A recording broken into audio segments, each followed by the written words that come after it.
Hello everyone and welcome to episode 4 of Queeria. Hello, we certainly hope you are all well rested after the absolutely hectic contest mode of the Vow of the Disciple raid that took place just this past weekend.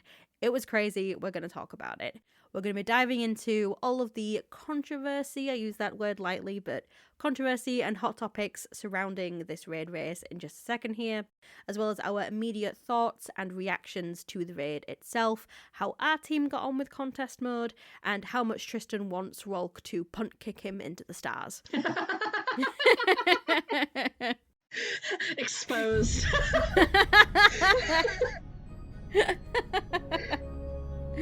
With that being said, and on that note, welcome everyone to Queeria.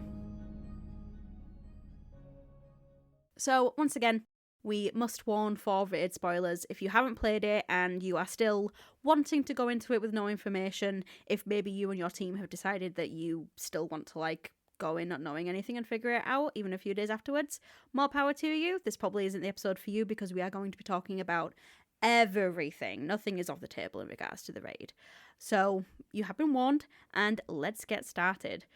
We are going to start by talking about our immediate thoughts on the raid and then move into all of the, again, quote-unquote, controversy. Maybe it's just the makeup community that has scarred me, but I really don't like using that word. I mean, it's only controversy if you look at it that way, I suppose. I agree. Yeah, it depends on how seriously you take it. So yeah, we're going to talk about our thoughts on the raid first of all, and I think we can both very safely say our first impressions of the raid were holy fucking shit. Yeah, essentially. I love everything about this raid. Everything. Other than Deepstone Crypt, I don't think there's been a raid that I've gone into that I can say from the first moment I stepped into the encounter all the way to the end boss, I loved everything. Same. And even still with Deepstone Crypt, I will be the first to admit I'm not the biggest fan of Taniks. Which is more than fair. A lot of people don't like Taniks' boss fight. But it's not the fight itself. It's the skybox is amazing, but if I look at that area too long, skybox notwithstanding, I start to get a headache. Yeah. And we were talking about this the other day as well, because, our team did try to go in contest mode and give it a really good shot, even with the 24-hour extension, but we just could not get past that first area. It proved a little bit too chunky for us. Indeed, very chunky. I have full confidence that we will get it without contest mode, but it was just very, very crispy, very, very ouchy. Our issues were definitely contest mode's difficulty. I don't think our issues were anything other than people were getting fatigued from contest being so difficult. Exactly, and none of us were all working adults, as we've mentioned before. We didn't really have the time or the mindset to really kind of sink our teeth into it and Speak go for it. For yourself. I busted ass backwards, forwards, upside down, and backwards to make sure I was ready for contest mode. We all know you're sweaty. Yeah, I'm a little sweaty. I'm not sweaty on the level that a lot of people are, but I'm sort of sweaty. I could use a new sweatshirt. I don't think you're sweaty. I think you're dedicated. I think there is a big difference. Is there a difference? I am saying that there is because I'm biased and I love you. So yeah, being in that first room, even though we did suffer a lot and it was very difficult, we were saying after the fact that we never got to a point where we felt like we were just really aggravated with being in the same place because it was so beautiful and so interesting to look at. I felt that way with every single encounter in Deepstone Crypt apart from the end part. By Taniks, when we were wiping all the time on Taniks back in the day when we were first trying to complete it, I really just got sick of being in that area. Atrax, we probably wiped on even more, but just the fact that we were going up into space and it was such a beautiful area, it was still I didn't feel aggravated being there. And even just being in that acquisitions room in that first part of the pyramid over and over and over again, seeing all this beautiful imagery and the symbols, which we are going to talk about very soon. The skybox. And the background. That fucking hive worm, that fucking worm god. Absolutely incredible. We never got sick of that. So I would like to see, before you scoot, I would like to see a correlation between people who use their phone on dark mode versus light mode and people who prefer, who preferred Vow of the Disciple over Deepstone Crypt. What if you're like me and you use light mode on some and dark mode on others? Because I use light mode on Twitter, but Gross. I use dark mode on YouTube. So like it really depends on the platform for me. Dark mode on everything or you're dead to me. You know what? Valid. So yes, moving on, one thing that we are both really excited about, and a lot of people are excited about because I've been talking about it on social media constantly, is the goddamn imagery in the call-outs that you have to use throughout the entire raid. Mm-hmm. There's been memes made of what everyone uses to call them because they are very, I don't want to say they're super abstract. They're abstract, but they're also liminal. Because you can extract something from it and everyone can call it that. But the imagery itself, if you are someone who, like, you don't even necessarily have to be, like, quote-unquote fluent in reading tarot. If you are aware of tarot cards, you can absolutely see the imagery there. I don't know if that was purposeful, but it feels like it was, because now every single witch and esoteric, not the streamer, but, like, esoterica in general, every single person I know who is aligned with those kinds of things wants a fucking tarot deck so badly based from those images. You have continued to make a specification between oracle and tarot deck. I know that you're going to work it into an oracle deck, but for me, for ExordiumNoctis, for Trystan, I looked at those, I wrote them down as we walked through because I'm autistic and I had to. And after writing them all down and getting the brain image and everything from the acquisition room, I went, these are the tarot cards and the 4 suits. That's what these are. And I'm very excited. I have a little side project where I'm going to sit down and I'm going to pair them all up and all of that. But also, like, if you know half a grain about lore, especially when it comes to the darkness, the light, the traveler, the gardener, the winnower, the witness, whatever you want to call them, you'll look at some of those and you'll go, oh wow, this is that. Because my first reaction to seeing the 3rd image in that room, the red sphere with the white spike through it, was, oh my god, that's the first knife. The first knife being essentially the thing that kicked off the Cambrian explosion, essentially being the winnower trying to kill the gardener. Well, it wasn't the thing that kicked off the Cambrian explosion, it was the thing that caused universe's creation in terms of the Unveiling book. And in terms of tarot, the second I saw that, I thought it was very reminiscent of the 3 of Swords card, which, for those of you who don't know, is basically just a heart with literally just 3 swords stabbed through it. Getting in a tarot reading can mean things like stopping negative self-talk and taking a good look at relationships and things like that. But so I want to, like, specify for people who may not know what the difference between a tarot deck and an oracle deck is. So your tarot deck is the traditional Rider-Waite. You may have heard of, like, the Death card, the Tower card, the Lovers card, things like that. So there's a major arcana of, like, different, you could almost call them characters, and then there's a minor arcana, which is much more like a playing deck, basically. There's, like, a 1 through 10 of 4 different suits: pentacles, swords, wands, and cups. An oracle deck works in a very similar way, where whatever card you pull, it has a specified meaning, and that will give you some kind of advice. But oracle decks are more singular, whereas you'll pull that card and it'll give you a very specific message based on the imagery or maybe the words that are on there. The cards don't necessarily have to be part of a story like the tarot, like the Rider-Waite tarot or any other tarot deck you find has. The reason I make the distinction, not because I don't believe Trystan, I absolutely believe Trystan. It's and a matter of perspective. I really do think that every symbol can match to a tarot card, because when we've gone over it together, there have been specific links that we've made where I've gone, oh, that is absolutely the card, because didn't the Guardian Ghost one end up being Temperance? Yes, Guardian ended up being Temperance with the way it kind of lined up in that room. The Witness ended up being the Tower. There were a couple of others that really were just like, oh, fuck. So Temperance is all about, like, being in the middle and being the middle way and being the negotiator, which the Guardian very much is. The Guardian just kind of goes and tries to make peace wherever they can. The Tower can indicate... Go ahead. I've always kind of personally interpreted Temperance as balance. Yes, balance, absolutely. So the Guardian trying to create balance is the kind of implication there, which I do enjoy. And the Tower is often the most, I don't want to say feared, but a lot of people do fear that card because it basically indicates very swift and sudden cataclysmic change, but whatever happens afterwards is often for the better. And So, the yeah, Scorn tower were death. moments. The Scorn were death, as well. which is rebirth. It's not actual death, it's rebirth. Yeah, a lot of people transition. who don't. Yeah, a lot of people who don't know a lot about tarot see the death card as meaning a literal death, but it literally just means death and rebirth. So the Scorn being that is so perfect. So I absolutely believe that they are connected to the tarot. The reason I always say Oracle deck as well is because I am personally wanting to work on an Oracle deck with them, just because I feel like that would be an easier thing to create for my own personal use, because if no one has followed me online and doesn't know, I'm a pagan witch, and I enjoy those forms of divination very, very much, so I feel like I can personally translate it to an Oracle deck better, and that's just something I'm going to be doing for my own personal use.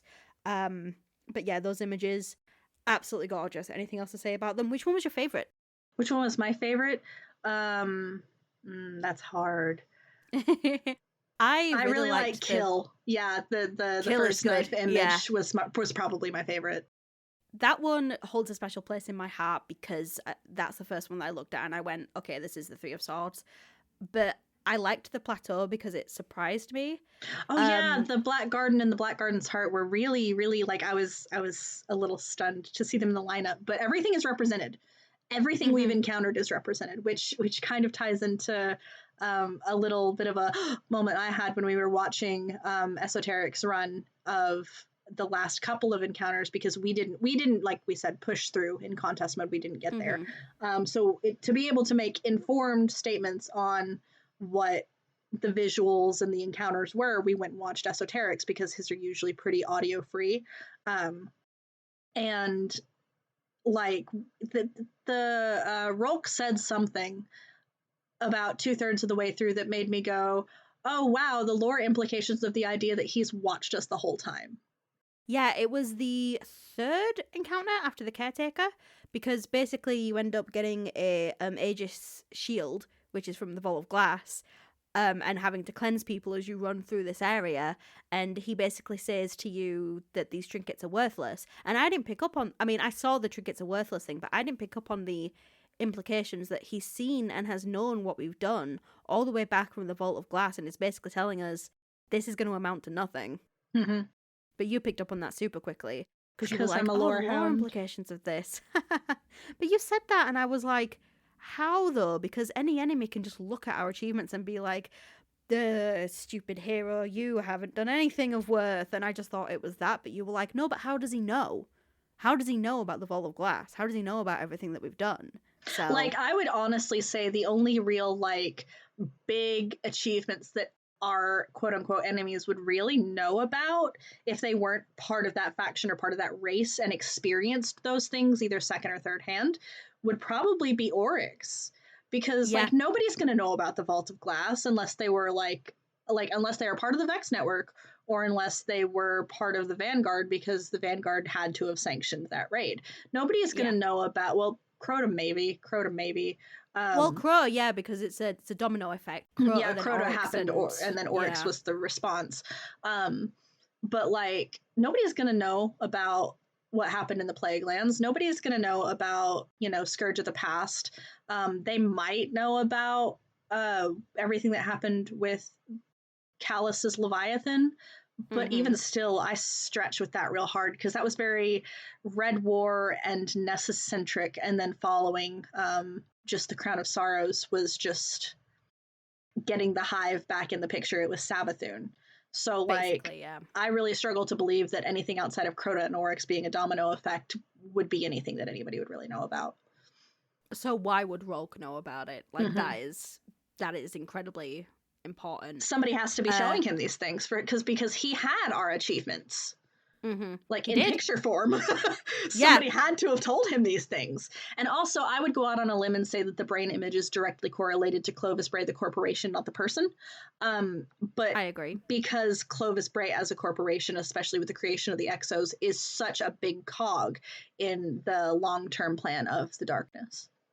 Yeah, because you're talking about, like, Clarity and the Exos, but also Rasputin and Siva, and Clovis Bray really is, no matter where you turn, he is somehow connected. So I completely agree with that.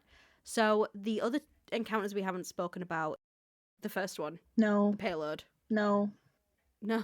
Because there was one between Caretaker and Rolk where they had the Aegis and they had the pointy boy and they had that taken ball and they dunked them all at the end. Well, that's what we were just talking about. Exhibition. That one looks really chaotic, and I am afraid. And the jumping puzzle. I'm very afraid. The jumping puzzle. I am not good with jumping puzzles. I said to Jade, if we had actually run for Worlds First, this is where we would have lost it because you would have been stuck. And I wasn't even mad because that's true. I suck at jumping puzzles. When we first did the spacewalking crypt, I was always the one at the end. I'm a little bit better with it now, but doing it and not knowing the route gets me every single time. I'm super bad with jumping puzzles. The Caretaker also looks really interesting. The Caretaker looks like a mix between Shuro Chi and Riven with the symbols, basically. Oh, and Callus, because plates. And Callus, because plates, yeah.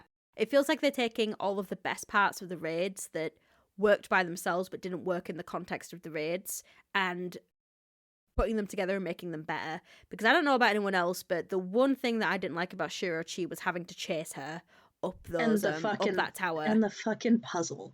The little puzzle where you had to step in a certain correlation and you couldn't step on the same spot twice. And then it was timed. I hate timed missions. God, I fucking hate timed missions. They suck. No, I hate them too. Yeah, I definitely felt like it. Watching it, it felt like a better version of Shuro Chi. Definitely, for sure. Exhibition, again, just looks super chaotic, unless you have any other thoughts on that and the Aegis Shield. When is Rolk gonna take me on a museum date? Well, speaking of Rolk, that last encounter looks like nothing we've ever experienced. Like, everyone was saying online, like, he's not a bullet sponge, he moves around, you've really got to be on top of it. And a part of me was like, well, surely there's an element of, like, usual Destiny raid stuff. But no, he's mobile they've as completely... fuck. He will kick you. He's got them legs. Them hoofs are made for walking. And that is just what they'll do. They're not hoofs. And you know what, Trystan? Toes. One of these days, I'm gonna stomp all over you. I have to apologize to our raid team, our clan, in advance. To the Bray Exoscience members that may or may not be listening to this, we're gonna go in the very first time, and I'm absolutely gonna make him step on me. And we'll have to wipe because it's gonna be a waste of a token. But like, I have to know. I have to know what it's like to get kicked. And I mean, at Bungie, since we got the stepping on in this one, can we amp it up and have the next boss choke us? I think I killed her. I knew exactly where that was going, and I still wasn't prepared for it. I mean, I agree, though. I'm super excited to do that last boss fight. It's not the mechanic of that boss fight. It's not the take the symbols, grab the buff, deposit them in the correct place that's got me. Mm-hmm. It's running up the stairs to meet him in that darker area for the DPS stage, and then having to exit out before he boops you out, and how he, like, so casually strides back out and then hops back up into the air like he's not even bothered. Mm-hmm. Everything about Rolk is cool. Even his death was really spectacular. The way he turned into almost like a tree and vines. That was beautiful. And like, I cannot send the Bungie team enough love for everything that's come out with Witch Queen. I'm actually going to be kicking off the Queeria blog with a open love letter to this expansion because I am just absolutely like, it's probably one of the best experiences I've ever had in Destiny, but it's definitely one of the best experiences I've had in like recent memory. Yeah, because a lot of people have been saying that it's like a worthy successor to the Taken King. I completely agree with that. Completely. It gives me all the same vibes. It's just so very good, so very polished. Absolutely adore it. And then the last thing before we move on to world's first race discussions is the implications of this raid lore-wise. You have been absolutely frothing at the mouth to talk about this because I know that there's a lot that you know based off of, like, you know, your lore readings. that you want to get into. So speak to me about it. Speak your truth, Trystan Bray. So first of all, we were all under the impression that there were only 5 hive worms, but now there's 6 there, and then there's 2 different categories of worms. The one that's in the raid is the nurturing worm, and the other ones are of a different caste, sort of, which a casting system for the worm gods, like that alone, the implications of that alone, that the deep isn't just like a plane of existence, but it's an actual place. That, like, in the lore, when Rolk takes the Leviathan's rib bone and drags the worm up out of the deep, it's talking about how it's leaving its children behind, it's leaving everything behind. And, like, the fact that these worm gods represent themselves in spoken word to the listener as gods, but they say it, we are good with G-O bracket O bracket D, right? So, and a lot of the text and the lore with this raid has been, you really have to read between the lines. Because I went over the first half of the Vow of the Disciple book with you last night, and you said that you didn't pick up that it was Rolk speaking to the witness and then having to view his own memories until I pointed out to you. Yeah, like, I could pick up the vagueness of him looking at his past. The thing about how, like, every other word because you said it really poetically. You said that he thinks in parallels. So when he speaks, he's doing like 2 sentences at the same time, which I think is absolutely gorgeous. But you picked up on that way quicker than I. This is something that will, again, come up. But I struggle with... It's so weird because Ecdysis is one of my favourite lore books, and that lore book is not linear by any means. It's kind of linear, but there are some parts of it where you do have to, like, sit down and pay attention to it, otherwise you're not going to get what's going on. I put a lot of time into that book. I think that's probably why it's my favourite and why I do understand it. But things like that Vow of the Disciple book, anything Rasputin touched, I really struggled to wrap my head around. So I'll just go on record and say, in regards to Rasputin, he absolutely did shoot the Traveler. One day I'll put a video out about it. I decoded all his lore. And if you cross-reference all of his shit, like, he openly states that something influenced him to deny the Traveler the ability to leave the system because it could tell it was about to leave. You heard it here first. I have it all. Like, I have it. It's color coded. Like, it's very interesting. And I think if people really gave, I feel like people look at those lore books and lore books like Vow of the Disciple and the lore, like the original Grimoire cards, like Rasputin stuff, and they see jargon, and their brain shuts off. That's me. I like jargon. I'm the one who will sit down and go, oh man, this means this, and this is actually from this culture, and this, that, and the other thing. And oh my god, it actually means this when you put it all together. It's really exciting for me. Again, the implication that Rolk is aware of everything that we've accomplished to the point where he can make a fucking museum about it. And I recognize that the entire Vow of the Disciple raid isn't just an exhibition of our accomplishments, it's his own as well. But he, being exiled in Savathun's throne world, in this pyramid, shut off from everything else, how did he know what we were doing? I don't think it was the witness, because the witness was the one that exiled him. So I just want to know what he knows. Exactly, yeah. Lots of questions still, which I think we said that in the last episode. This DLC has just constantly been giving us, like, more and more questions, and that's a good thing. That's definitely a good thing. And then, like, the one last thing I really want to I guess touch on is the implication of everything that's happened with the light, with the Traveler, and how we should really be putting more stock in the unveiling lore. I agree. And in any communication we receive from the darkness and from the Winnower, because I will continue to sit on my hill and say that they are separate from the witness. They talk different. They have a different like tone. They have a different way of using words. They're not the same character. I agree. Until Bungie says otherwise, they are not the same character. And we are definitely running on the theory that the Gardener and the Traveller are separate but connected somehow. Same goes for the Witness and the Winnower. mm-hmm. I get this big vibe because in last week's secondary mirror experience, where you had to go and you had to put the thing in front of in Savathun's little altar of reflection area, and she goes 2 lies, 2 truths. She did say the Traveller is not the only one of its kind. So my kind of running theory is that the Traveller is like the pyramid ships and the Witness is like the Guardian. And we'll kind of get into that later down the line, I suppose, with whatever Bungie tells us. But just the implications across the board are stunning. Like I could not give Bungie enough props. I'm absolutely in awe of this entire expansion.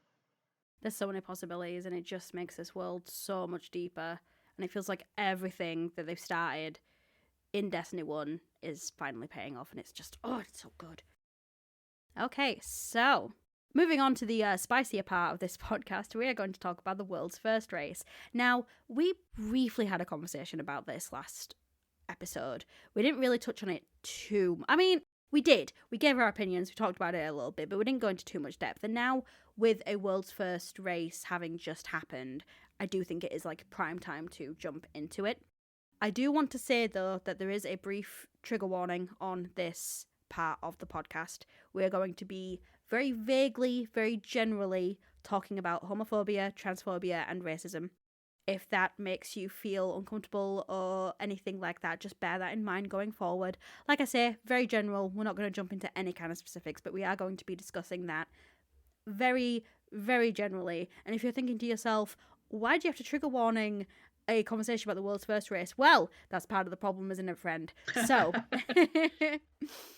when the raid dropped on Saturday, there were a lot of server issues, a lot of connectivity issues. A lot of people couldn't get into the raid, and the ones that could get into the raid only got past the first encounter, the payload encounter, before they were receiving more errors, couldn't open chests, things like that. And it was severely impacting teams that wanted to get through the raid on contest mode and get the emblem. And of course, it was also affecting the world's first race.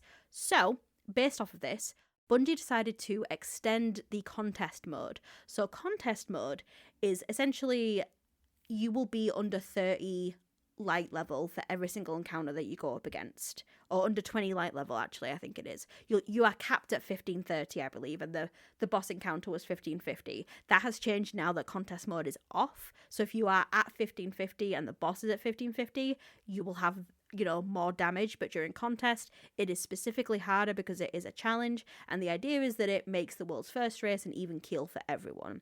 So based on the fact that there was easily about 3 or 4 hours worth of connectivity issues for some teams, Bungie decided to extend the contest mode for another 24 hours. So overall, there was a 48-hour period in which you could get the emblem in particular. World's First, like the teams that got World's First got it within like 6 or 7 hours of the raid dropping. So that's like another thing. But the contest mode was extended. Now, this in of itself has caused some discourse surrounding the quote-unquote exclusivity of this emblem. We talked briefly about a streamer called Glad talking about how the contest mode emblem for the Deepstone Crypt was a quote consolation prize unquote, because so many teams won it and got it in the contest. He felt like that meant that the raid wasn't as difficult or contest wasn't as difficult. That was a whole thing. So, Glad's attitude, I will say, was just a hair better this year. But even still, that is on record. He did say that he carried those opinions at that time. And the elitism of that idea in itself is why some of World's First is such an issue. Exactly. It was very aggravating to see that come from a World's First holder, because he was part of the team for Last Wish that got World's First, and to come from someone who is so prevalent in the Bungie community to say that if you had this emblem, it was a consolation prize. It wasn't because you actually worked hard to get it. Again, he said that is something that happened. So in the same vein, a lot of people now have been saying that this emblem isn't as exclusive because people had an extra day to get it. Just for reference, because I love some facts, love some figures. According to DMG, who is one of the community managers at Bungie, there were 6,778 clears of the Vow of the Disciple raid during contest in those 48 hours. In comparison to that, 5,321 people cleared Deepstone Crypt in only 24 hours on contest mode, and that one is according to Raid Report. So there's only 1,000 teams worth of difference in it, Roughly. really. Yeah, so you can tell that Vow of the Disciple is still harder than Deepstone Crypt because only 1,000 teams made it through even with the extra 24 hours. Even with it being closer to like 1,500 teams, right? That's including people who completed the raid more than once on the same account. Exactly, yeah, because you know that there would have been people running it twice during contest. I'm pretty sure DMG's tweet said that this includes multiple clears on the same character, or multiple clears on the same account. Yeah, I'm pretty certain it did as well. So, do I think that this makes the emblem less exclusive? No. No, I don't. I don't understand why people are saying that. It's stupid. Let people have an emblem for a great achievement that they've had. Like, it's that simple for me, personally. There is also a question that's been brought up by a lot of people. A lot of streamers have been talking about this, especially like the older streamers, the older ones that have been doing this for like nearing a decade, of the idea of, do we think that 48 hours for contest mode should be the norm? I haven't spoken to you about this yet, so I'm very interested to hear what your thoughts on this is. I think, okay, spicy opinion time. I think there should be a plethora of different emblems that can be achievable. I think you should have an emblem for contest mode, be it 24 or 48 hours. There should be an emblem for clearing the raid in the period of time that you can get the jacket. And then there should be the standard emblem. Because I think the jacket period of time is 2 weeks. It's 15 days. So, I mean, even still, if you can muster up the light level and you can get your team through a brand new encounter in the first 2 weeks it exists as a casual player or as a middle tier player like we are, absolutely you deserve something for that. And not a fucking $200 jacket that half of us, through 2/3 of us, can't afford. Exactly. Yeah, it almost creates a buffer. It's like a well, Jenny like said something really good, and we'll talk about this later on, but there's this illusion that everybody's on an even playing field, and we're not. We're just not. Exactly, yeah. And it's really hard to create that level playing field, which is another thing that we'll talk about. To specifically answer your question, I think 48 hours for contest is a great idea. I agree. I completely agree, because especially like being in the UK, it dropped at 6 p.m. for me. And, you know, if I'd have been at work that day, I would have, you know, come home whenever I got home. And you were at work, so I would have come home super late. I was at work. And most likely would have had to play until 3 o'clock in the morning.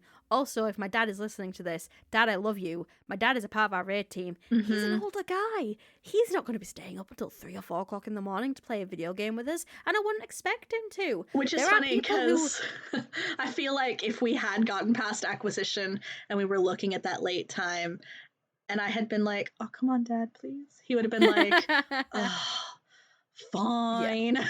Yeah, it would have been like, yeah, all right then. No, I completely agree. I did feel like if we'd have gotten past acquisition, the whole team would have been down to like push further. But here's the thing. On how the next encounter would have gone. Here's what we did. Okay, as a group that's half in the UK, half in America, we hit a certain point with acquisition where we were all not fatigued in the sense that we were tired. We were fatigued from throwing our heads against the wall. So we looked at each other and we went, okay, why don't we just stop now, since contest has been extended, hit it back early in the morning, and we'll have the whole day to try again. Which is my point. That, I think, is exactly why 48 hours is a better idea, because Agreed. Because people aren't stressing as much in 24 hours. Like, to have the flexibility to take a sleep between your attempts. Yeah.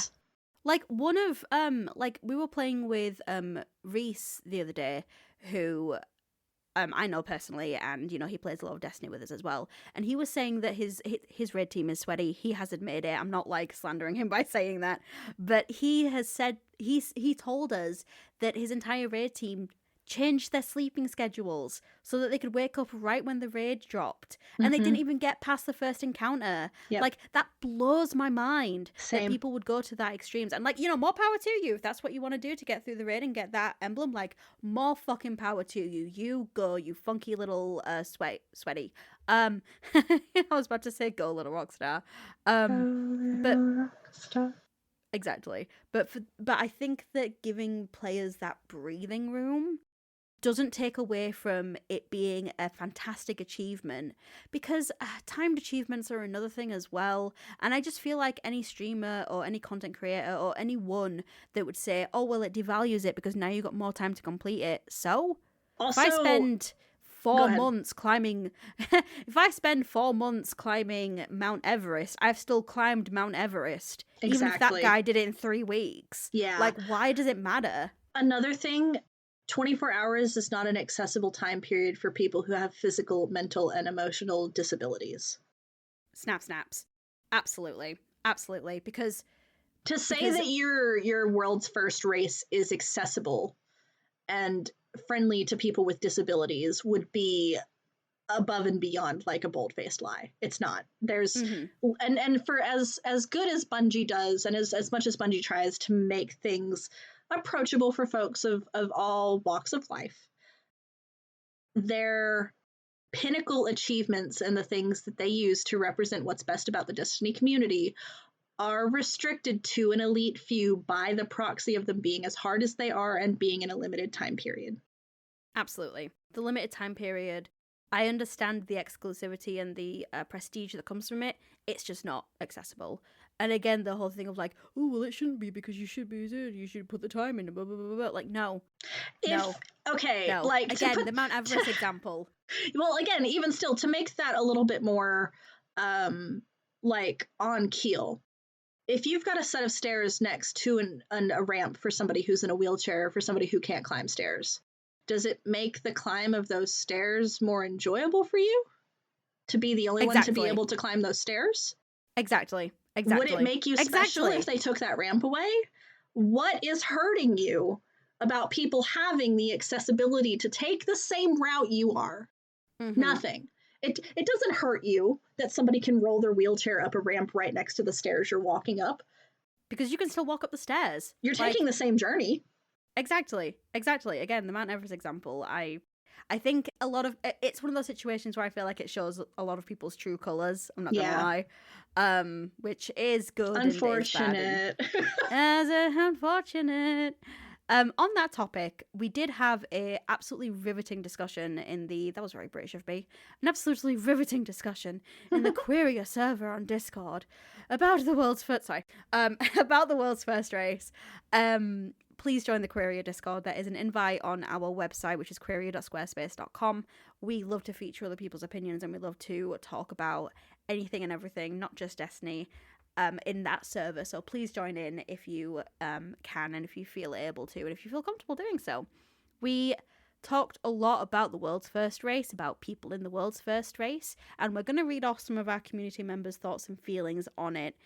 Disclaimer though, these aren't their direct, like, quote-unquote thoughts. It's just a notation of a whole conversation that we had to make it more digestible. That said, everything has been greenlit by the people here. I reached out to them personally after putting these paragraphs together, and they all said it's okay.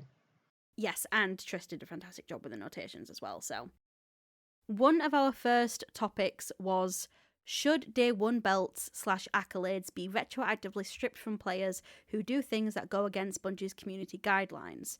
So, one of the biggest examples of this is a content creator known as Indica. Full frontal, I don't know if they play Destiny anymore, if they ever got unbanned, but we mentioned that briefly at the end of last week's episode. Trist made a comment of, I just think that people who are transphobes should have their title stripped from them. I didn't say anything because I went straight into the outro, but I do agree with that, just want to say.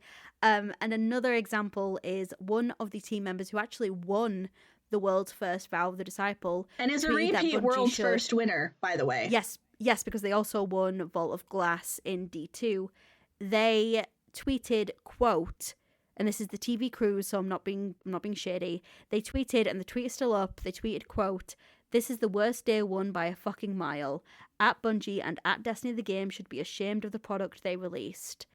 and that was obviously in regards to the server issues.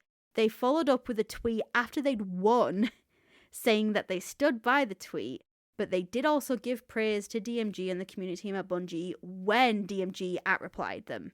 So, let's start with the lighter example, which is, that guy saying Bungie should be fucking ashamed, which is a very harsh statement. And then we'll touch on the douchebag that is Indica next. So, what are your thoughts on the TV crews and what he said? So, to directly tweet at Bungie itself, especially implying towards the people who have worked their asses off on this game, who continue to work their asses off on a live service game to make the experience the best it can be for everybody, for issues that they really don't have control over. Connectivity is not something that's predictable. To carry that sentiment even after World's First and not even try to apologize, you're an absolute douchebag. You should have your title stripped. I agree that that's massive douchebag behavior. Like, how much must it suck to create something, to be part of creating something, to have someone say you should be ashamed of this, and then to not have that person say, hey, that was really harsh of me.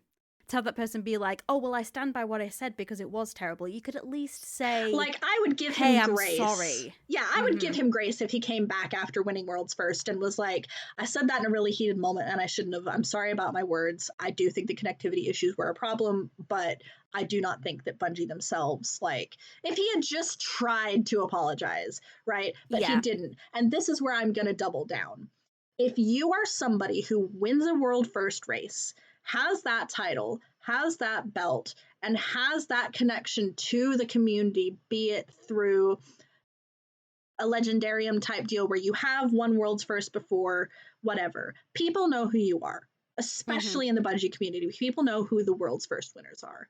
And I recognize that everybody curates their social media feed differently. That said, if you are associated with the game on that level, and you stand behind a shitty comment you made directed at the dev team, you should have your title stripped.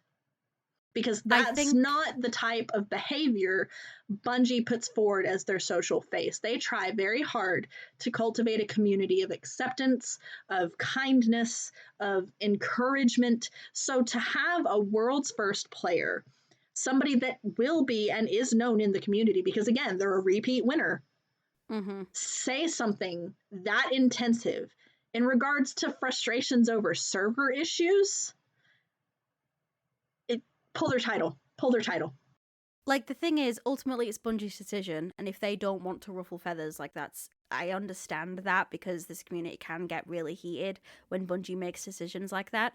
But if Bungie were to turn around and say, we have decided based on this player's conduct not to award them World's First, or to take it from them and give it to the team that got second, I would be 100% behind them, because, not only does it, encourage other people to act that way towards Bungie when there are server issues and connectivity issues, especially if that person says, I stand by this, it also is just a really shitty thing to do. Like, again, if I was the creator of a game and someone did that, if I had the power, if I was Bungie, right, if my name was Jade Bungie, I would be like, all right, bet, second team gets your belt, because I don't deserve to be spoken to like that. None of my team deserves to be spoken to like that.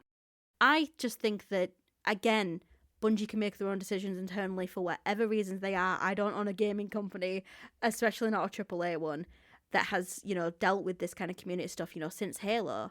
Like, they know the ins and outs and the rhythms of this better than I do. That being said, if they wanted to put their foot down and say, we do not want your behavior to become emblematic and reward you for this, then I think that is a lesson that other streamers could stand to learn. Because that's what it is. You're giving a child who's pitched a fit a reward to try and pallet them down, but even still, they're not saying sorry. Like, Bungie aren't, what's what I'm looking for? They're not delicate with the banhammer, which I definitely appreciate. But, in big situations like this, if they wanted to take that step and say, you know what, no, we are going to make a statement and teach a lesson here, I would be totally behind it, because I have really big opinions about how when you are a content creator, you have to be on it with the way you present yourself and the community that you foster. You don't get to be like, oh, this is just me, this is just who I am, this is just my humor. If your humor is shitty, if you express your anger through a tweet towards a company that is about to give you a reward, you have to own that and you have to face the consequences of that. I don't believe in, oh, well, this is just who I am, and this is just, oh, I'm just hanging out with friends. You're not hanging out with friends. 20,000 people are watching you. You're not hanging out with friends. You're hanging out with 20,005 people. Those 5 people are the people that you know. You don't know these 20,000 people, and they will do the things that you do because, unfortunately, you just are on a pedestal, and you can't control the way people view you, but you can control your own behaviour. So if Bungie wanted to look at that and say, we do not want to encourage this, more power to them. I agree. Got real heated there. So to move on to talking about Indica, I've done, I will admit, a brief amount of research into this, so I may get some things wrong, but I have done my best to backtrack myself and make sure that I am getting everything right. With Indica was part of the team that won World's First Last Wish. And Last Wish, it's worth mentioning, only two teams made it through on that first 24-hour contest mode. 18 That's how hours. hard Last Wish was. 18 hours it took to beat it, yeah. Indica was part of that team. Clan Redeem at the time, I believe. Clan Redeem at the time, yes, but he was, I'm going to use they for Indica because I don't know. So Indica was banned from Redeem, kicked out of Redeem for reasons unknown. It seemed like it was to do with some kind of drama, but I'm not sure what drama it was about in 2018, and then they joined a different clan. But then they were banned from Bungie, and this was post Deepstone Crypt from what I remember. They were banned from Destiny for changing their username briefly to #BlackLivesDon'tMatter. Which is not a sentiment that we here at Queeria share. Absolutely not. Flat out. Absolutely not. We do not agree with any single part of this person's behaviour. They are a douchebag for all I care. So later when they were called out, they changed their username to, quote, relax, they don't. And then a month after they were banned from Destiny, a former clanmate of theirs revealed several disturbing Discord messages that proved this person being racist, homophobic, transphobic, wishing cancer on people, and acting as though the Deepstone Crypt World's First was in the bag for them, no matter what team they played with. I can't say for certain if their Last Wish and Vault of Glass D2 title, because they also got Vault of Glass D2 as well from what I saw. I can't tell if they've been revoked at all or if his ban was ever lifted. I did find a Bungie profile that said Indica that looked like they'd played semi recently, but I don't know if that's the same person. I don't know if their ban has ever been lifted. I don't know if they're still around in the Destiny community. But that is a fantastic example of, for me, in my personal opinion, why the fuck has that person's belt not been taken away from them? And I'm not expecting Bungie to, raid this person's house just for a piece of metal and plastic. But what I'm saying is, I feel like there needs to be something put in place where Bungie can say, we do not recognise this person as a winner in our community anymore. Here are the 5 or 4 people that won. And there is also a discussion to be had about the fact that this behaviour, this transphobic, racist, homophobic behaviour, was not called out by their fellow teammates. So should that whole team also have that title revoked? Yes. This far down the line? Yes. Which, yeah, that's your opinion. Yes. Because if you play with a group of people, they know you. At least a little bit.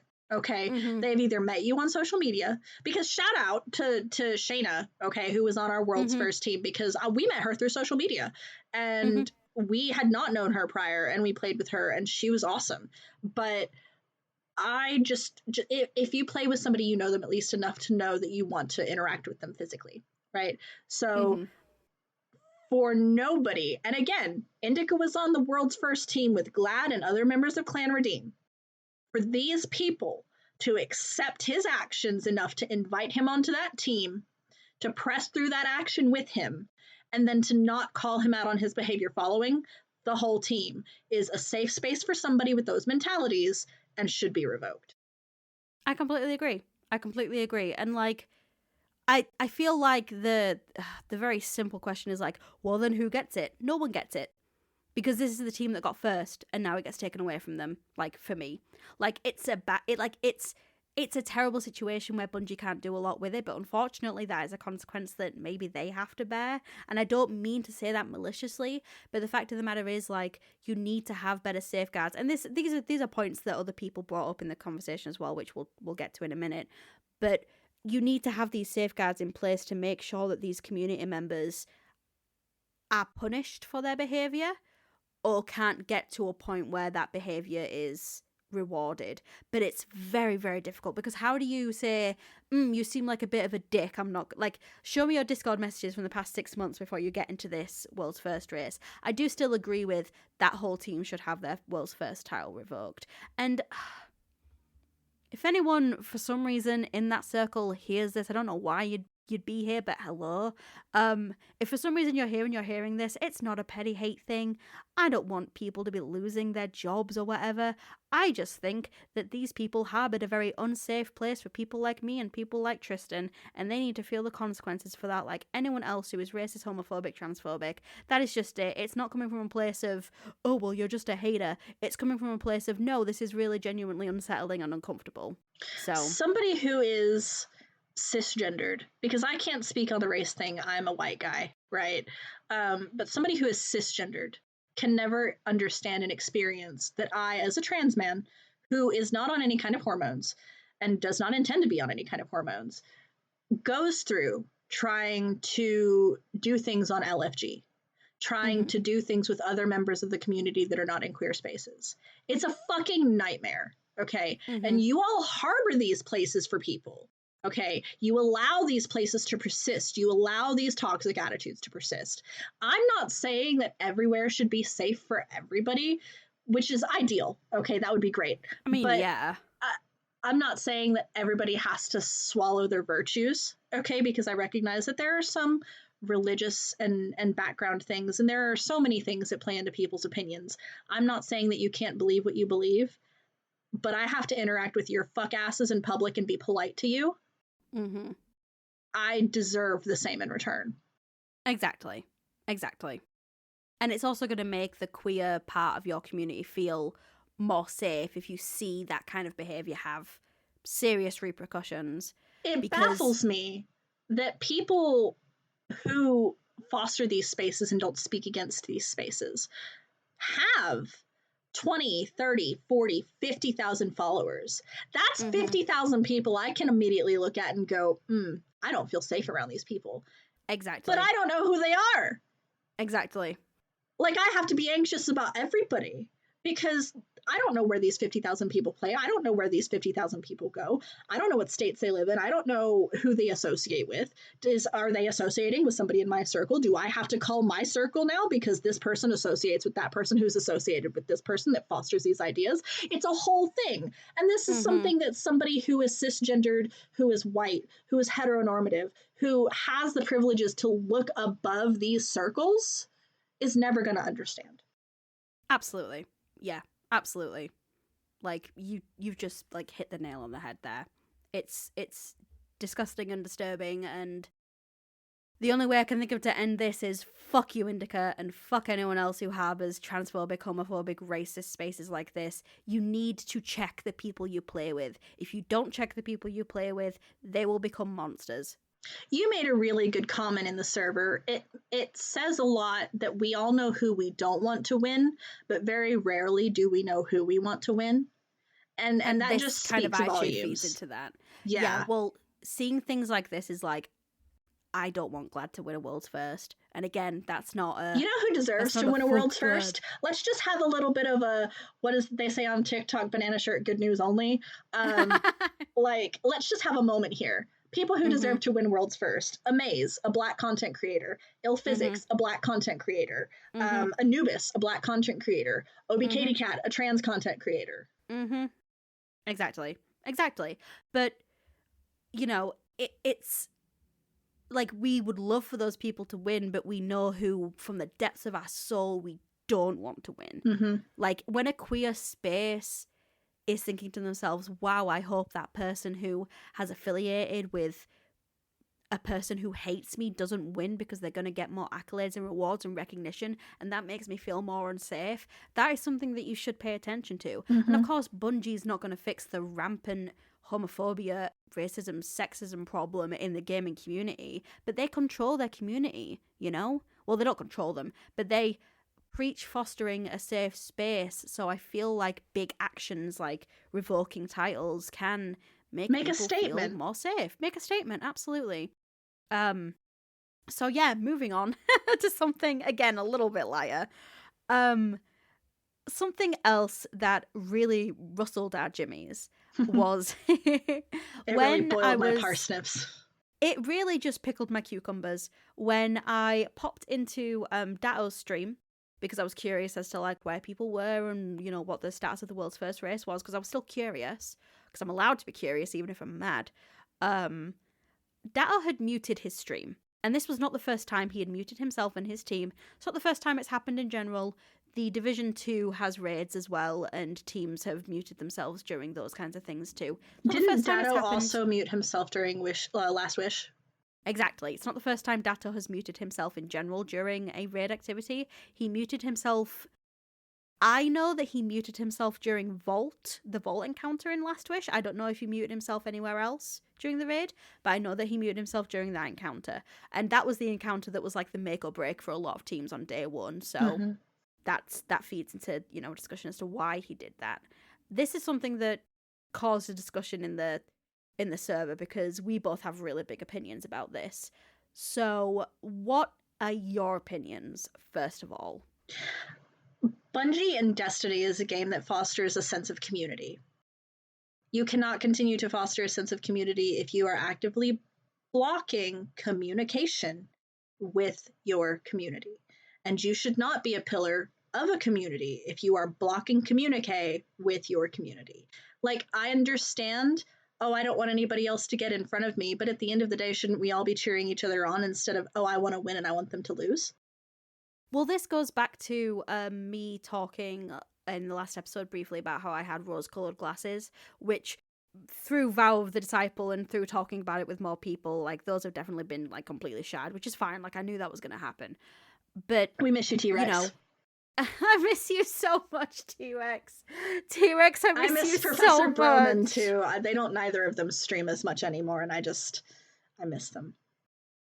Yeah, so the reason why it, like, really gets under my skin is because back in the day, like, and this is an example that comes up quite a bit, during King's Fall, the team that was, like, about to get World's First before Team Rev Drop did, T-Rex, Bromine, Cathalion, Gunny, Rebelize, and Chariona's team, the team that was, like, about to get it didn't realize that Oryx had a 1% mechanic. So when he went down and his bar was completely empty, they thought they'd won, so they were celebrating. So they didn't watch for that bit at the end where he rises up and you have to shoot his chest. So there's a prominent part of Rare Drop's run where one of the members, I believe it's Chariona, says, I hear we have to hit him at the end after we're done.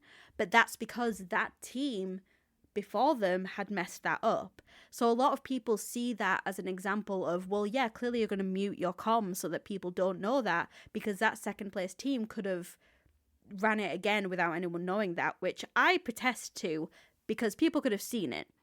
People have eyeballs. Like, people know, people will be able to pick it up. Like, and you can't black out your screen because there has to be video evidence of you winning World's First to be a part of the World's First race. Also, why the fuck would you be streaming if you were muted and blacking out your stream? Like, what kind of lengths will you go to? And I understand it. I understand the mentality of, I'm going to mute my stream so no one can get ahead of me, just like you said. But again, King's Fall, it was just bragging rights. Like, everyone wanted first, but it was just for the sake of being first because it was friendly competition. Muting yourself seems like a really unsportsmanship thing to do. And I will say, that's what it is. It's sportsmanship. Exactly. I will say, to Dato's credit, he has really had a better attitude about Vow of the Disciple, because apparently he came in second by like 3 minutes, but he's really just kind of taken that on the chin, you know, no more deleting Taraba going on there. So He definitely seems to have a better attitude about it now, but muting yourself during the raid still tells me that you are really, really sweating for this, and you are willing to leave everyone else in the dust behind you without actually, like, enjoying the content that you're playing, you know what I mean? Well, that's just the question, isn't it? What are you willing to do to win? Mm-hmm. If you're willing to go to that length, what else are you willing to do?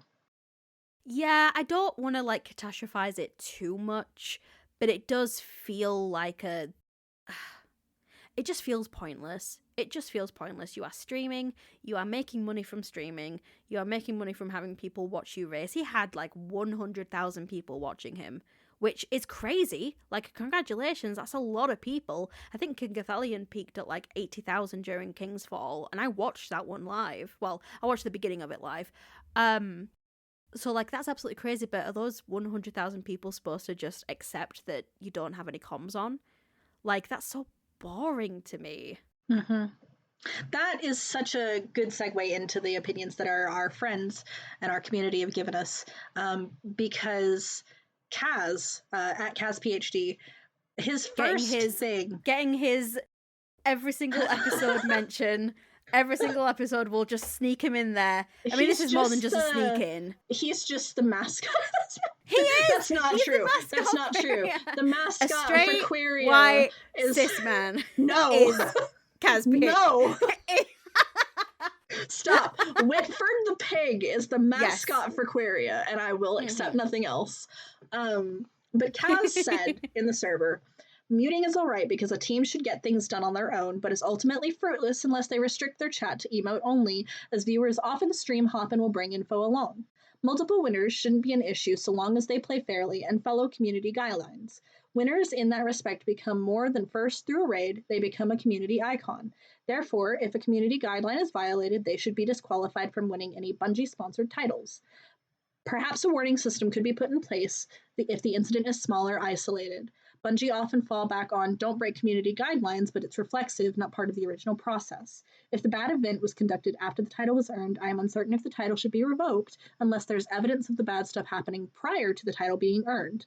Return competition is a tough call. It would be cool if there was a little summit for winners, but you could only win a title once as a legendarium thing.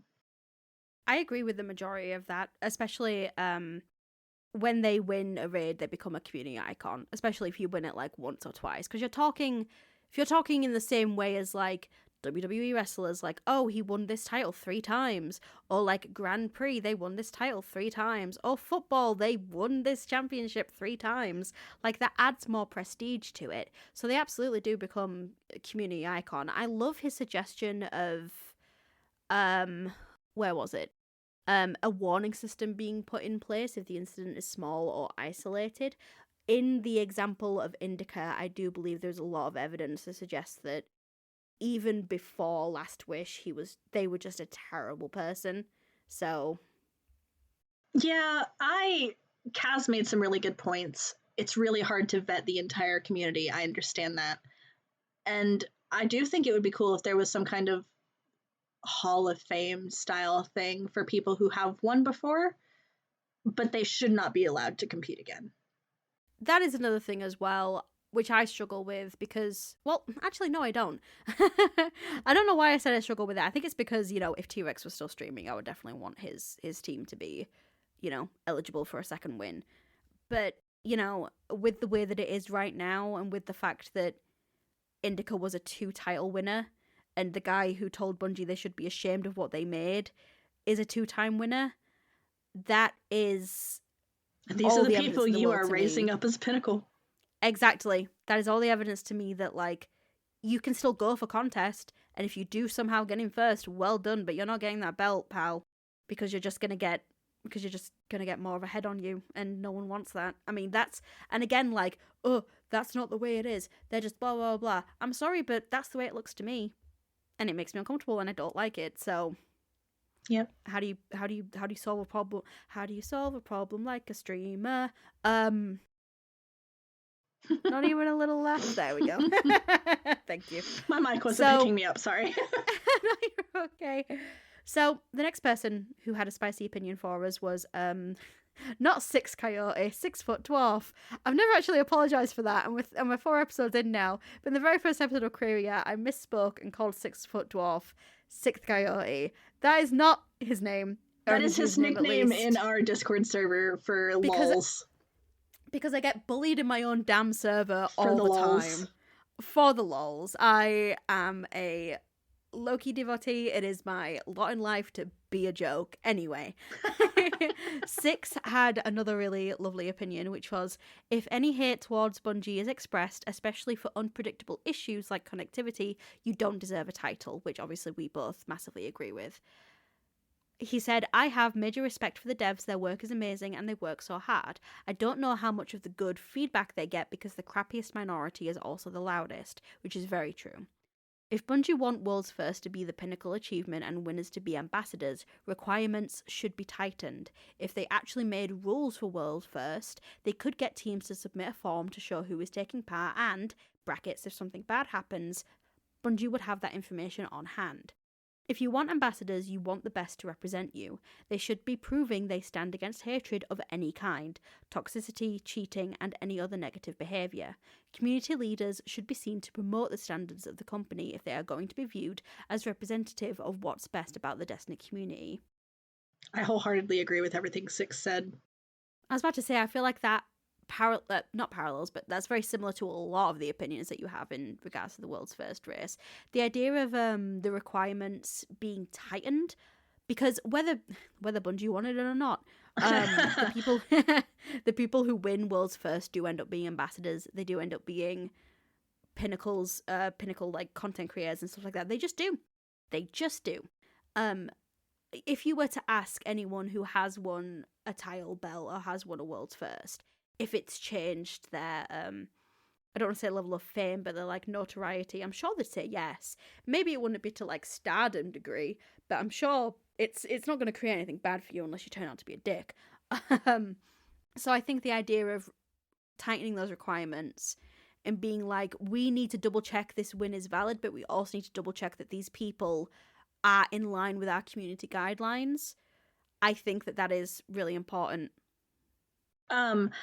Something that he said that I really wanted to touch on, Bungie does have rules. There are, like, they've posted their rules every World's First race that has been, like, majorly pushed on social media. But the idea of, like, a form set that you have to fill out prior if you have a team pushing for World's First is a really good idea, because it's hard to narrow down 50 million players, right? But if you have on hand a list of folks that you know are pressing for this title, then you can monitor them a little bit more closely, because not everybody that comes in on contest is pushing for World's First. Exactly. Like, we weren't. We went in on contest because we wanted the emblem, but we flat out said there's no way we have a chance at World's First. I also feel like with contest, it's a lot harder for a team to accidentally become World's First. I feel like with the contest modifier, people will become World's First because they want to be World's First. Yeah. So if you get that submission form from a team that you know for a fact has harassed you or has promoted harassing you, you can say to whoever's in charge, look, this person winning, I don't think would be a good thing for the community. So, although I guess that brings up a comment of personal prejudices, but I mean, if that person's been attacking Bungie devs, they don't deserve a title. It's that simple. It really is that simple. Next up, we have at Moose or at Moose Mum. Streamers themselves might not be toxic, but a lot of their fans are. That's very true. Those streamers that don't actively disavow that behavior end up fostering it, which, again, ties back into our conversation about Indica, because the people that he played with fostered that situation. They did not disavow it. They made him feel safe enough to post those opinions, and that's just the truth. Moose continues on to say, World First clears seem to be more of a pat on the back and about 3 months down the line than real fandom or game celebrity status. Unless it results in a guaranteed invite to a public Bungie-funded party or something, there's no real weight put on it. There's no awards ceremony apart from the mass belt awarding at Guardian Con a few years ago. Removal of offenders on content promotion would be fine, but not physically revoking the belt. If the individual gets banned, their game stats are inaccessible anyway. The last part is super interesting to me, because I didn't know that if that person gets banned, all of their game stats are inaccessible. unfortunately, through word of mouth and just through it being like a history of the game, people will still know that that person was world's first, which ties back into my thing of like, aside from breaking into the house and taking a piece of metal and plastic, like how do you evoke that? I will say, as much as I love Moose, I do disagree with the idea of it being more of a pat on the back and not fandom game celebrity status, because as we've already discussed, it does create a little bit of a status, because I've seen World's First members say, oh, well, do you have a raid belt? Glad literally did it like the other day. He was like, do you have a raid belt? Clearly you don't.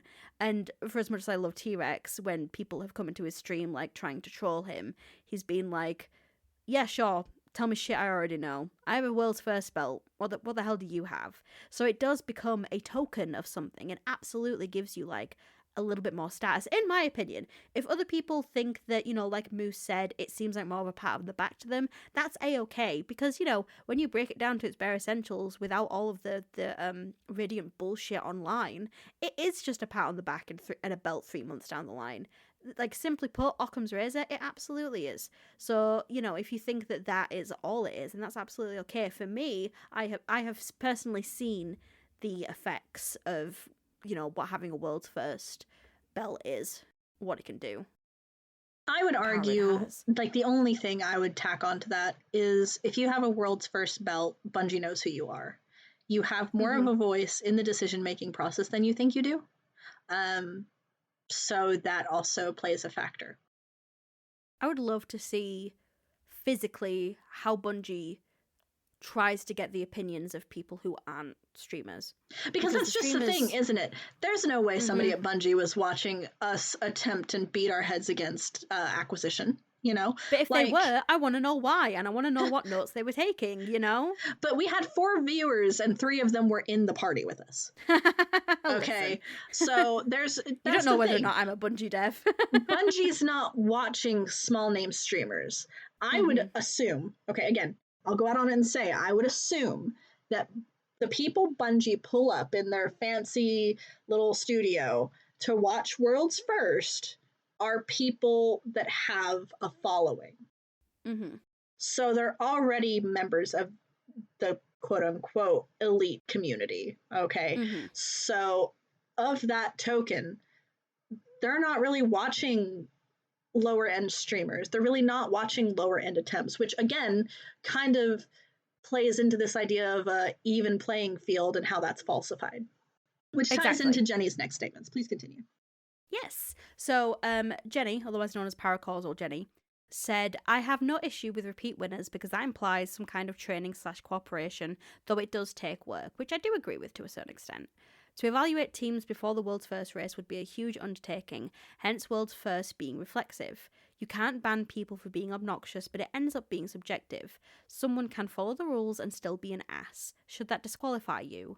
If it's promoting hate speech and making the community toxic, absolutely. But if it's just ego, that's a harder line to draw.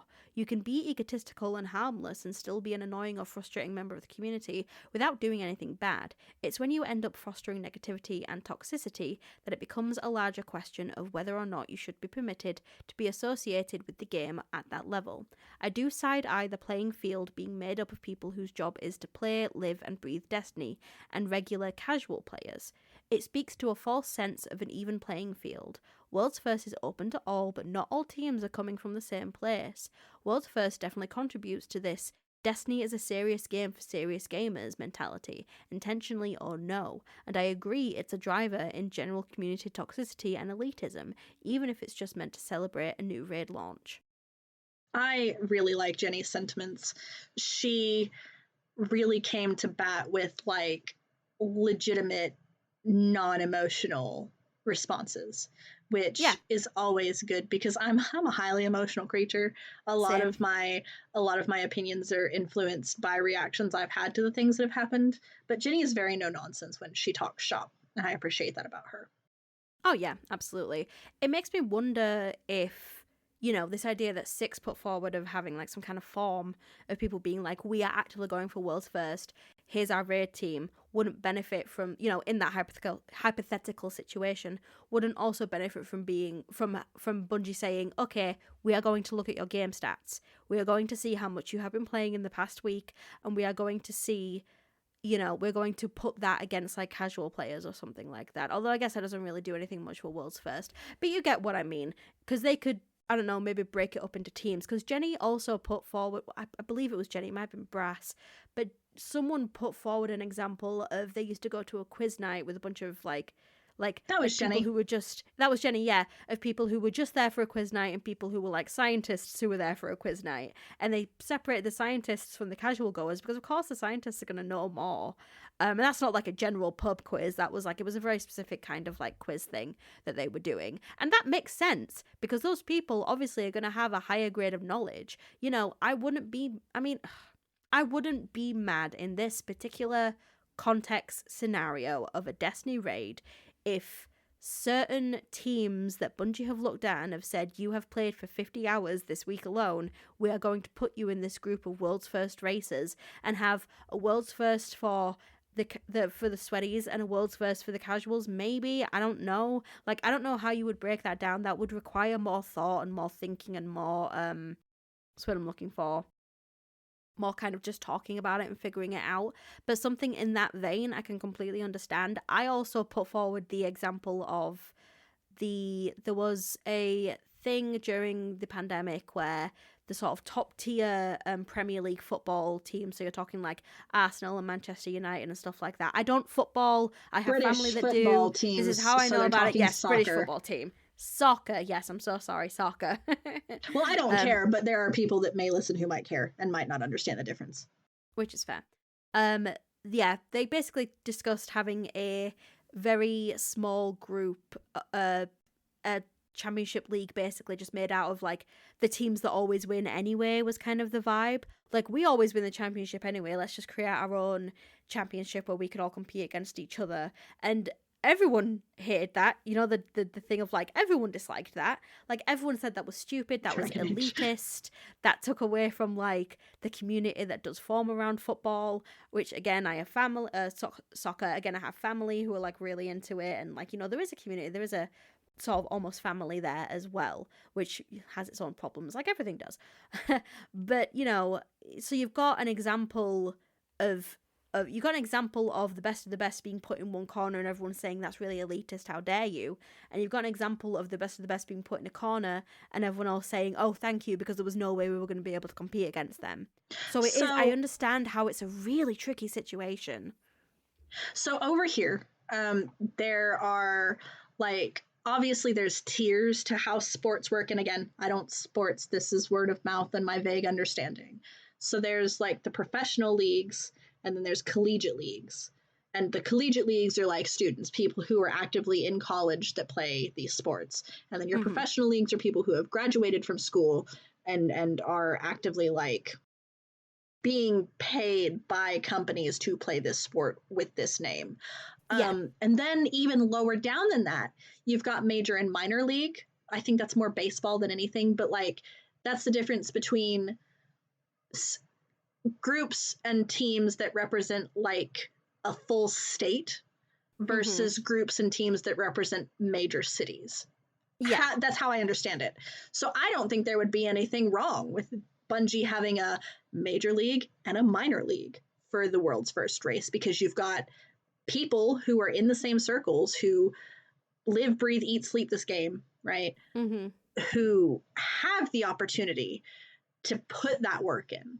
And then you've got a more casual league of people who have day jobs but have still worked really hard to reach that power level and have submitted a form of some sort to participate in the minor league race. I think that would be great.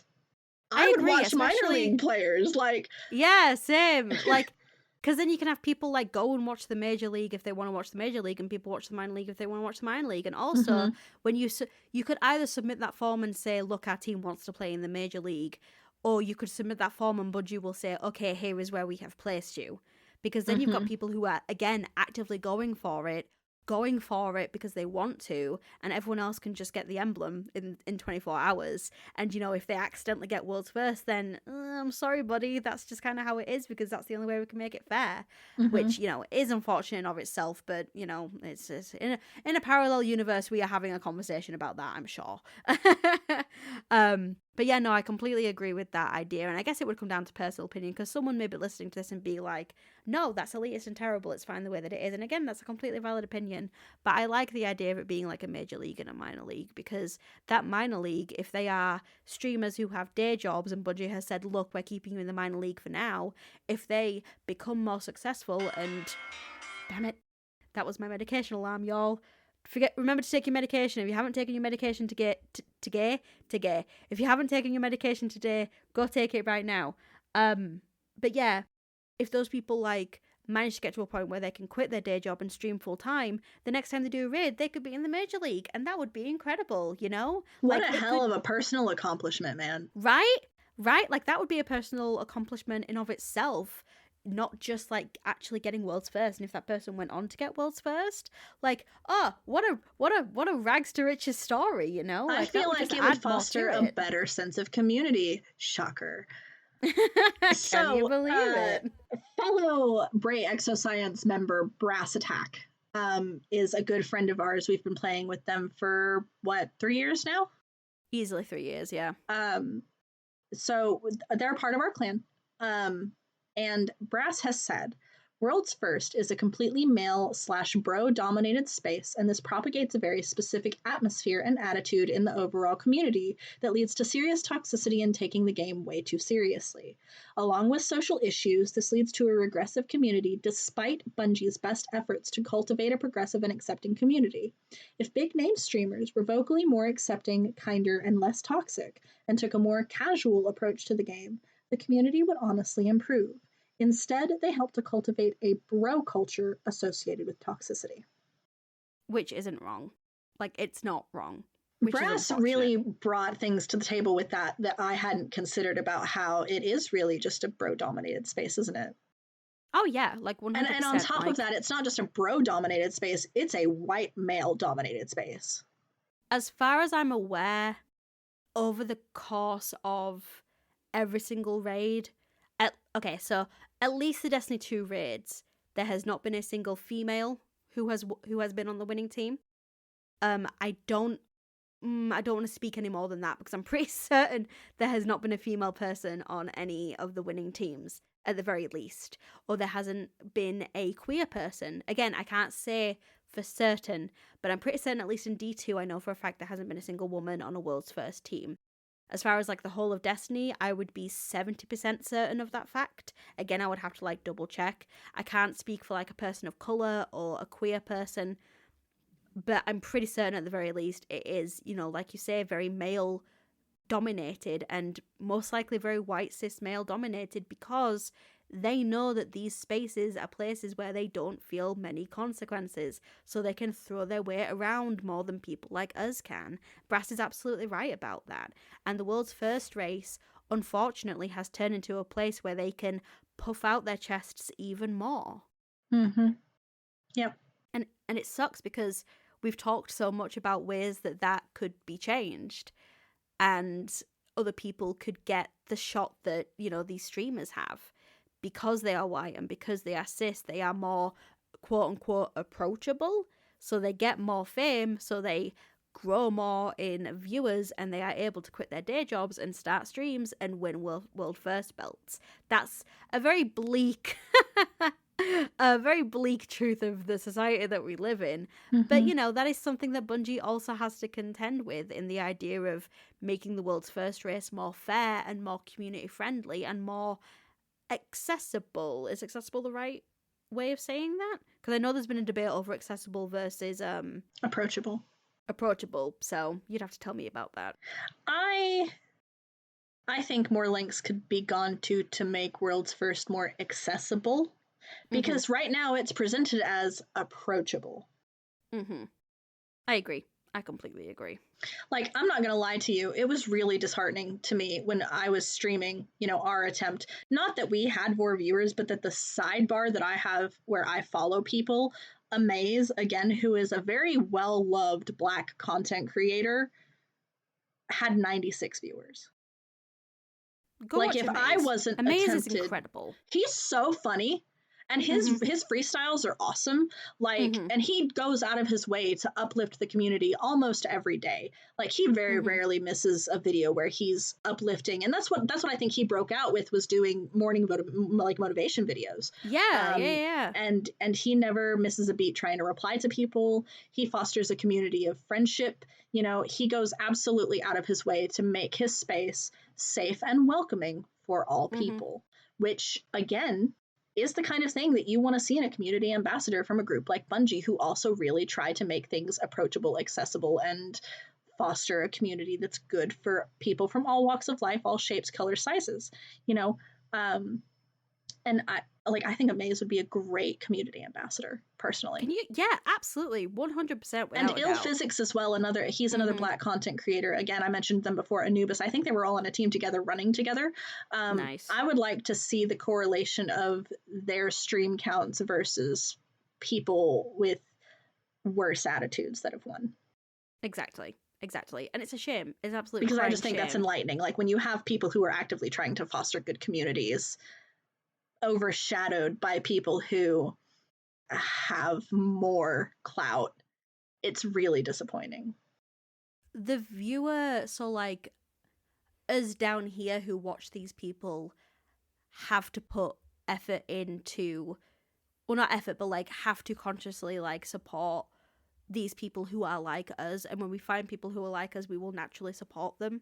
Like, but I feel like the people who are the higher tier quote unquote streamers should be putting more effort into uplift these voices and these content creators as well. Put more effort into your communities.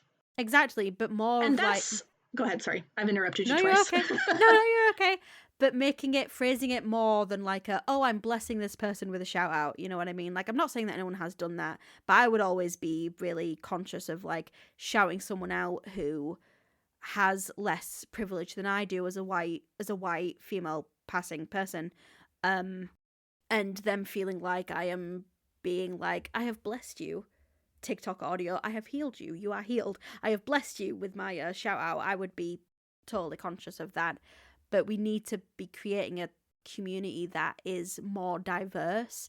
And again, to bring it back to the world's first thing, the fact that the majority of streamers, and you know, again, it plays into a societal problem that we have such little control over, but if we are going to change it, not to be cheesy, but it starts with us. If we can uplift those voices that are in a minority and give them the chance to quit their day jobs and stream full time and get those world's first belts, like, a lot of it is community. You have to uplift the people who are going to struggle to make the leaps and bounds that a white cis male dude will. You have to help them, even if it's just streaming, even if it's just following their channel, even if it's just following them on Twitter, checking yourself and being like, if I can support this person with something as simple as a button tap, like, I have to do that. Like, I want to do that. Like, I hope that doesn't sound too white saviory, but you know, like, that's like, if we're going to make these people who are like us get into these positions where we want them to be, where they're winning world's first titles and their amazing communities are infecting the bad communities, like, that's kind of what I want to see. But I feel very preachy now, so I'm gonna stop. The only unscripted tag in I want to do here, and I keep bringing up Amaze, but he really is just an absolute wonderful member of the community. The day after contest mode ended, no, I think it was the day of contest mode ending, this man was out here going, who's going to help me Sherpa other people through this raid now? Incredible. Absolutely. Why don't we see that from people who have the clout? Where's the community help? I won't name names, but there are certain streamers that I've been watching over the years who have slowly stopped doing Sherpas as their view counts have gotten higher. And it's a damn shame. It is a damn shame to see that happen. If you uplift your community, they'll uplift you, and we should all be helping each other is kind of the takeaway for me. And it's why I will continue to dislike World's First, because it just doesn't foster a sense of community for me. And on that note, because I think that kind of summarizes everything very nicely, Thank you to everyone who gave their opinions on the world's first race and told us that we could oh my god, my brain is turning to soup. I'm at soup. Thank you to everyone, to Brass and Jenny, to Moose, to 6 Foot Dwarf, and to Kaz for allowing us to use their opinions in this podcast and for allowing us to talk around them. Thank you very much for that. We really appreciate that. And thank you so much for watching and listening. For a collation of everything that you need to know about us as people and this podcast, please head to queeria.squarespace.com. That's where you can find like every single one of our social media links. That being said, if you want to keep up with podcast news, please head to @QueeriaCast. That is QUEERIA cast on Twitter. We are unfortunately at the moment having some issues with our Twitch channel, so you can still feel free to follow it. That again is QueeriaCast, twitch.tv.com. Oh my god, twitch.tv/QueeriaCast. So feel free to follow it. But for now, we will be streaming on Trystan's personal channel once a month, which is twitch.tv/ExordiumNoctis. And we will be uploading all of these podcast episodes and our live streams to YouTube. It's hard to find us on YouTube because we have Queer in our name. So if you go on our website or go on our Twitter, you will find our YouTube there. We also have, as we have mentioned, have a Discord that we would absolutely love people to join. We do take, as you can tell from this episode, opinions from the community and community discussions and bring them here because we just love to converse with people who have same opinions, differing opinions, things of that nature. It's just a fun time and a fantastic vibe. And then we lastly also have a Ko-fi. If you want to support us through monetary means, we would massively appreciate that. It would go towards our website subscription, it would go towards buying better equipment, it would go towards everything that would make the Queeria experience, whether it be the podcast or the live stream, even better. We would greatly appreciate it. It is not expected, but if you do want to support us monetarily, you can go to ko-fi.com/QueeriaCast. And finally, you can find myself at _ScarletRebel on Twitter and just ScarletRebel on YouTube. I do a lot of queer videos on there, lots of videos about Destiny at the moment. And you can find Trystan at ExordiumNoctis on Twitter. See you all next time, folks, and remember to keep it queer. Bye-bye. Bye.